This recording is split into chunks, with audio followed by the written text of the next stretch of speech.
Pada kali ini, kita akan membahas satu saham dari sektor industri, yaitu PT Barito Pasifik Terbuka, dengan kode saham BRPT. Berikut sejarah pendirian BRPT, dulunya dikenal sebagai PT Barito Pasifik Timber Terbuka. Perusahaan ini didirikan pada tanggal 4 April tahun 1979 oleh Prayogo Prangestu. Pada awal pembangunannya, perusahaan ini memiliki nama PT Bumi Raya Pura Mas Kalimantan. Pada 1990, Indonesia mengalami hambatan iklim, sehingga membuat perusahaan ini memperkecil produksinya, yaitu hanya dengan menghasilkan partikel board. Produksi partikel board yaitu berada di Banjarmasin, Kalimantan Selatan. Pada saat inilah diversifikasi usaha terjadi, yaitu beralih ke bidang industri sumber daya lainnya. Di tahun 2007, perseroan mengakuisisi produsen petrokimia yang ada di Indonesia, yaitu Chandra Asri. Selain itu pada 2008, perusahaan juga mengakuisisi PT Tripolita Indonesia, di mana menjadi produsen polipropilen yang bahan bakunya berasal dari Chandra Asri. Barito Pasifik juga menambah kepemilikan aset operasional geotermal Wayang Windu Derajat dan Salak, melalui berbagai transaksi pembelian 30% efektif kepemilikan saham pada perusahaan Star Energi Geothermal, dan pembelian sebesar 30,5% saham di Star Phoenix Geothermal. Berikut profil umum BRPT. Perusahaan ini fokus pada bidang kehutanan, properti, perkebunan, kehutanan, serta petrokimia. Aktivitas BRPT juga fokus pada bidang energi terbarukan, kegiatan perusahaan holding, dan transportasi. Kini anak usahanya berkecimpung pada bidang petrokimia, yakni energi panas dan pembangkit listrik, hutan tanaman industri, lem, pengusahaan hutan, dan industri lainnya. Pada sektor bisnisnya, BRPT mengelola sekaligus mengembangkan properti industri, komersial, kompleks komersial, ruang kantor, bangunan pabrik dan hotel. Produk-produk yang dihasilkan oleh anak perusahaan BRPT yaitu bahan baku industri plastik berupa etilena, propilena, dan mix C4, ada juga polyolefin, yang dihasilkan seperti politilen, serta polipropilene. Produk petrokimia yang dihasilkan juga yaitu stiren monomer, sebagai bahan baku industri hilir, dan butadin, sebagai bahan baku pembuatan ban. Berikut info dan fakta perusahaan. Adapun berdasarkan data Forbes Indonesia, Prayogo Prangestu masuk jajaran orang terkaya Indonesia. Ia berada di posisi 7 di antara 50 orang terkaya di Indonesia. Prayogo Prangestu catat kekayaan 5,1 miliar US dollar yang berasal dari usaha petrokimia. Perusahaan membelanjakan dana 4,3 miliar US dollar untuk ekspansi. Perusahaan pun terus menggenjot belanja modalnya melalui ekspansi di sektor petrokimia, di bawah bendera PT Chandra Asri Petrochemical, maupun sektor energi yang di bawah PT Star Energi Geothermal, dan PT Indoraya Tenaga.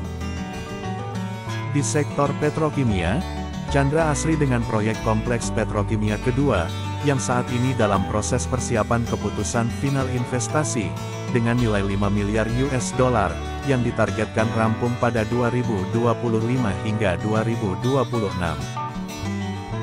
Yayasan Bakti Barito, didirikan oleh pendiri grup Barito Pasifik, sebagai wadah untuk berbagi dan berbakti pada masyarakat dan lingkungan, melalui program-program di bidang pendidikan, lingkungan, sosial, dan pemberdayaan ekonomi.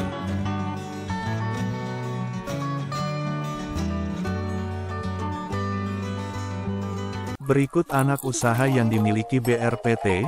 Keseluruhan bidang yang dimiliki anak usaha berkecimpung pada bidang petrokimia, yakni energi panas, pembangkit listrik, hutan tanaman industri, perkebunan, lem, pengusahaan hutan, industri dan sektor terkait lainnya.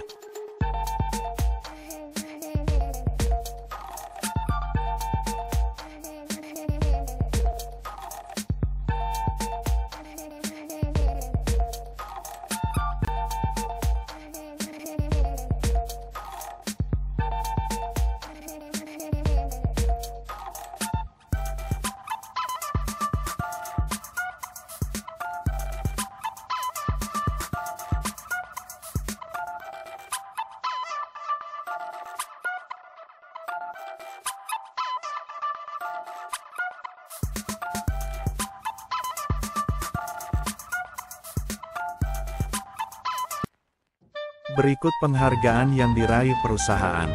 Dua anak usaha PT Barito Pacific yakni PT Chandra Asri Petrochemical dan Star Energi Geothermal meraih predikat program penilaian peringkat kinerja perusahaan dalam pengelolaan lingkungan hidup atau PROPER dari Kementerian Lingkungan Hidup dan Kehutanan. Peringkat PROPER adalah Star Energi Geothermal yang bergerak di sektor pembangkit listrik tenaga panas bumi, yang mendapatkan peringkat PROPER emas untuk unit Wayang Windu, dan PROPER hijau untuk unit Darajat 2 dan unit Salak. Salah satu proyek Gria Idola yaitu Wisma Barito Pacific 2, terpilih sebagai gedung hemat energi di ajang penghargaan Subroto Bidang Efisiensi Energi tahun 2022, yang diselenggarakan oleh Kementerian Energi dan Sumber Daya Mineral. Perusahaan patungan antara Barito Pacific dan Michelin Group yaitu PT Royal Lestari Utama, kembali meraih penghargaan di bidang lingkungan yaitu Indonesia Grand Company Award 2020, untuk daerah operasi di Jambi dan Kalimantan Timur. Berikut komposisi pemegang saham BRPT. Pertama, Prayogo Pangestu. Kedua, Lim Chong Tian. Ketiga, Agus Salim Pangestu. Keempat, Diana Arsianti. Kelima, Masyarakat Non-Warkat. Keenam, Masyarakat Warkat. Dan ketujuh, Saham Treasury. Berikut profil saham BRPT. Perusahaan didirikan pada tanggal 4 April tahun 1979, dengan bisnis usaha yaitu industri dasar, di mana tanggal masuk bursa pada tanggal 1 Oktober tahun 1993, dengan harga Rp3.200 per lembar, dan jumlah saham beredar sebanyak 85 juta lembar. Berikut kinerja keuangan BRPT. Barito Pacific membukukan laba bersih setelah pajak konsolidasi menjadi $82 juta di semester 1 tahun 2023. Angka itu mengalami pertumbuhan 173,3% dibandingkan laba sebesar $30 juta di periode yang sama di tahun sebelumnya. Meski laba tumbuh, pendapatan bersih perusahaan mengalami penurunan 15,1%, dari $1.618 juta di semester 1 tahun 2022, menjadi $1.374 di semester 1 tahun 2023. Barito Renewables terus membukukan kinerja stabil dengan pendapatan sebesar $297 juta dan peningkatan EBITDA sebesar 8% menjadi $249 juta. Rata-rata faktor kapasitas ketiga aset tetap di atas 90%, menegaskan kinerja yang kuat dalam memberikan keunggulan operasional.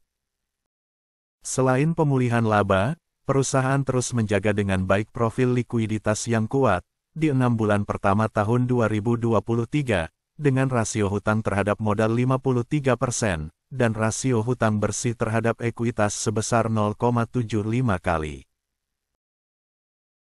Berikut potensi Barito Pacific di masa depan. Pertama, potensi energi terbarukan di bawah Star Energi masih sangat besar dan menjanjikan. Terlebih lagi, beberapa blok eksplorasi milik perusahaan, diperkirakan kapasitas pembangkitan listriknya dapat meningkatkan kinerja perusahaan.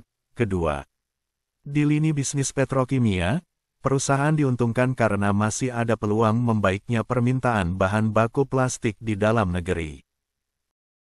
Ketiga, dengan rampungnya proyek pabrik MTBE dan Butein 1 pada September tahun 2020, menjadikan kapasitas produksi Chandra Asri bakal meningkat, dari 4,06 juta ton per tahun menjadi 4,23 juta ton per tahun. Dan keempat, tingginya aktivitas dan anggaran investasi selama beberapa tahun, menjadi alasan ketatnya kinerja keuangan, namun setelah proyek-proyek rampung, kapasitas bisnis perusahaan akan jauh lebih tinggi, sehingga membuka peluang besar bagi peningkatan kinerja. Sekian pembahasan kali ini dari PT Barito Pacific Terbuka, semoga bisa memberikan penjelasan agar lebih cermat dalam memilih perusahaan sebagai investasi.